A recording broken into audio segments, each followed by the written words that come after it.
So for all you wits that are celebrating this executive order that says there are only two genders and that it's based on what parts you have at conception, holy shit!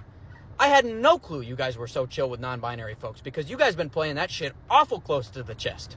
Because those of us with higher order functioning brains and who passed 8th grade biology, we understand that up until 7 weeks of gestation, all fetuses have the same goddamn parts. So what this order actually says is that we are all non-binary.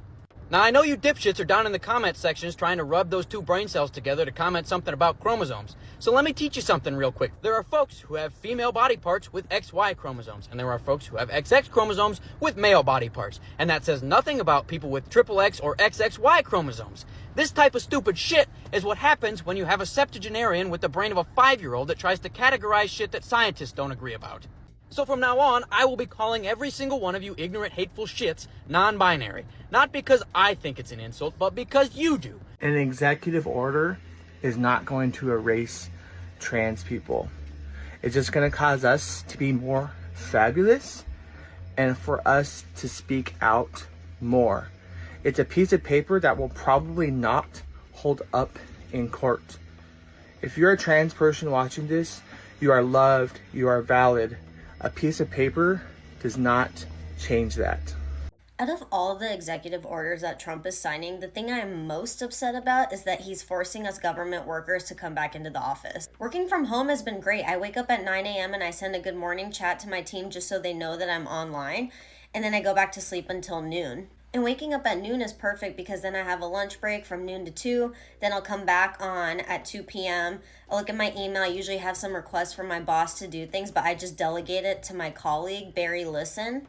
Now, Barry founded White Dudes for Harris and is a huge advocate for minorities and women. And it's important for you to know that because I just blackmail him and tell him that if he doesn't do my work, it's racist and sexist. And that is his worst nightmare. Like, he does not want to be labeled either of those things, so he always does my work. After giving all my work away, then I get on my Twitch account and I watch other people play video games, and it's just like a perfect afternoon. As a government employee, what's so ironic about all of this shit going on with Trump making us go in person 5 days a week to promote efficiency and also establishing the Department of Government Efficiency, the DOGE.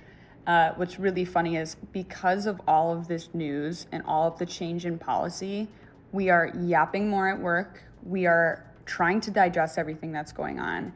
We cannot get any work done because of how much information intake that existing in this administration requires. And we're not yapping just to yap. We're yapping because every single day a memo comes down from God knows where, telling us that there's a new rule that we need to enforce that for a job that does not relate to what we're doing. Like, oh, you work for the FDA, guess what? Now you're gonna have to enforce immigration. Black and indigenous people of color. Black and indigenous people of color. Lesbian, gay, bi, transgender, and queer. Lesbian, gay, bi, transgender, and queer. Asian American Pacific Islander. Asian American Pacific Islander. Latino, Hispanic, Romani, and Creole. Latino, Hispanic, Romani, and Creole. We all have a place in this world. We all have a place in this world.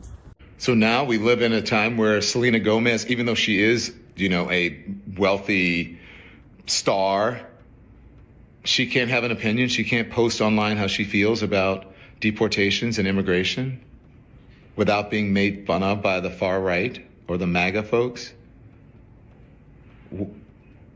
What is going on here? This is not what America's about. This is not patriotic. She deserves to be able to have her own opinion. And just like everybody else, just like you folks who are criticizing her, she can state her feelings online, on social media, just like you are. Please give me just 1 minute of your time. I would like to say that I'm no longer posting, reposting, sharing, liking, whatever joke videos about the current state of our country. I don't think humor is doing what you think it's doing. I even deleted a post that I made a couple days ago that I think now is in poor taste.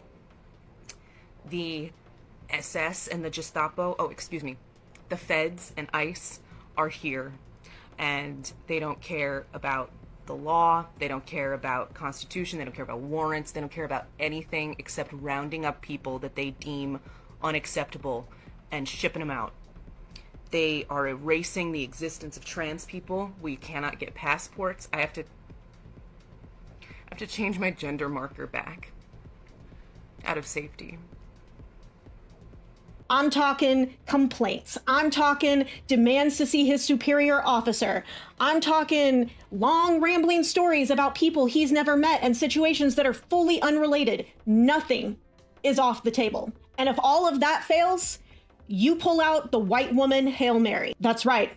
I'm talking about white lady tears. I don't care if you have to pull a full-blown temper tantrum in front of that immigration official. You do whatever you have to do to become a physical barrier between that immigration official and the vulnerable members of your community that he is targeting. I am a disabled queer Chicanekis educator and scholar in Washington State with my expertise on curriculum and instruction. These are markers that were made illegal recently in the federal government. However, my very presence and humanity is in opposition to that legislation. I want to remind us that George Orwell, in his novel 1984, warned us about limiting how we are allowed to define ourselves and our experiences, and how that allows fascism to take root. Teachers have historically held the gap between humanity and fascism, often becoming the primary targets of fascist regimes, and we're seeing that play out currently. All right, white women, circle up. Listen, ladies, ICE raids are coming, all right? They've even started already in some places, and no location is off limits this time around, not even schools or churches. So you know what that means, right? That's right. It's time for us to put our very best Karen skills to good work. Now, I don't want to hear none of y'all hopping into my mentions going, Kendall-y, I don't know how to Karen. Yes, you do. We all do. Let's not pretend that that skill doesn't come as a part of our default package straight out of the factory, all right? So here are your marching orders. If you see an ICE official, be that at your job, at your school, at your church, anywhere in your community, if you see an immigration official, you go full DEFCON Karen immediately. I'm talking pull out all of the stops, whatever you can do to distract that official and waste his time.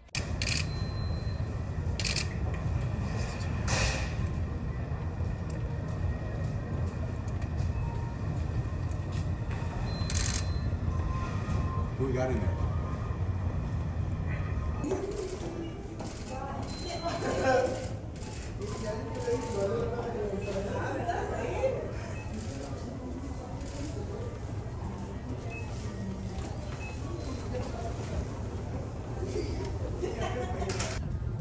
How does it feel to be home, Ms. Harris?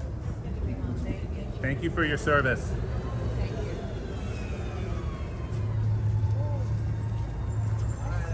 Look, the American people really like what they're seeing, at least compared to where Donald Trump started 8 years ago, right? All right, this is Donald Trump's net approval rating. This is Reuters Ipsos. It's among adults. It was taken the first few days of this administration. Look here. Back in January 2017, Donald Trump became the first president in history to start his presidency with a net negative approval rating. Look at where we are now in January 2025. Considerably better at plus 6 points. That's up 9 points. To borrow a Donald Trump phrase, this is big league. This is a sign that the American people, at least initially, like what they're seeing. And so you see right here, more Americans approve of Donald Trump's job than disapprove, and that is very much unlike what we saw 8 years ago. We also saw very low ratings, viewership for Donald Trump's inauguration, which means a lot of people. Joe Biden got like 13 million more viewers 4 years ago, and Trump himself got 11 million more viewers 8 years ago. Here's my concern, though. I understand that people are tuning out in order to preserve their mental health. And we have to figure out how to find a balance of how do we preserve our mental health, but how do we tune in and get engaged and get informed and get What do you outraged? suggest? Well, watch the inauguration. I suggest figuring out a way of consuming enough news so that you are informed, but not consuming so much news that you're on the floor. You can just watch The View. Just watch us. Well, that people do that. More to life than politics, too. That's what we have to remember. One of the most biggest examples of this is insider trading in Congress. Like, dude, I don't know if I do I give snaps? I don't know what the kids do anymore, but like, dude, it is that's so crazy. It's so crazy. It's crazy. It's crazy.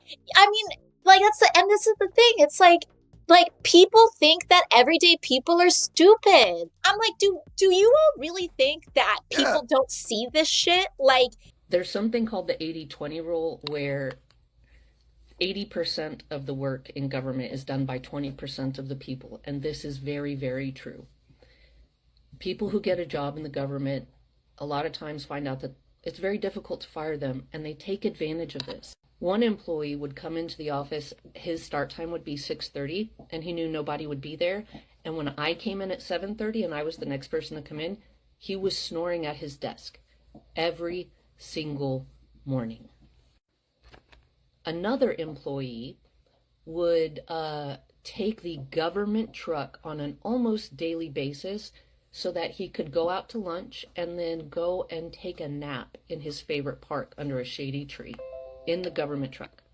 Out of all the executive orders that Trump is signing, the thing I am most upset about is that he's forcing us government workers to come back into the office. Working from home has been great. I wake up at 9 a.m. and I send a good morning chat to my team just so they know that I'm online. And recently, we've been talking about our open position and how recruiting for that has been going. And the criteria for the position is they have to be Black, non-binary, lost their sense of taste and smell. They have to be between the ages of 58 and 59. So recruiting for this has definitely been ongoing because it's been near impossible to find somebody that fits the criteria that we want.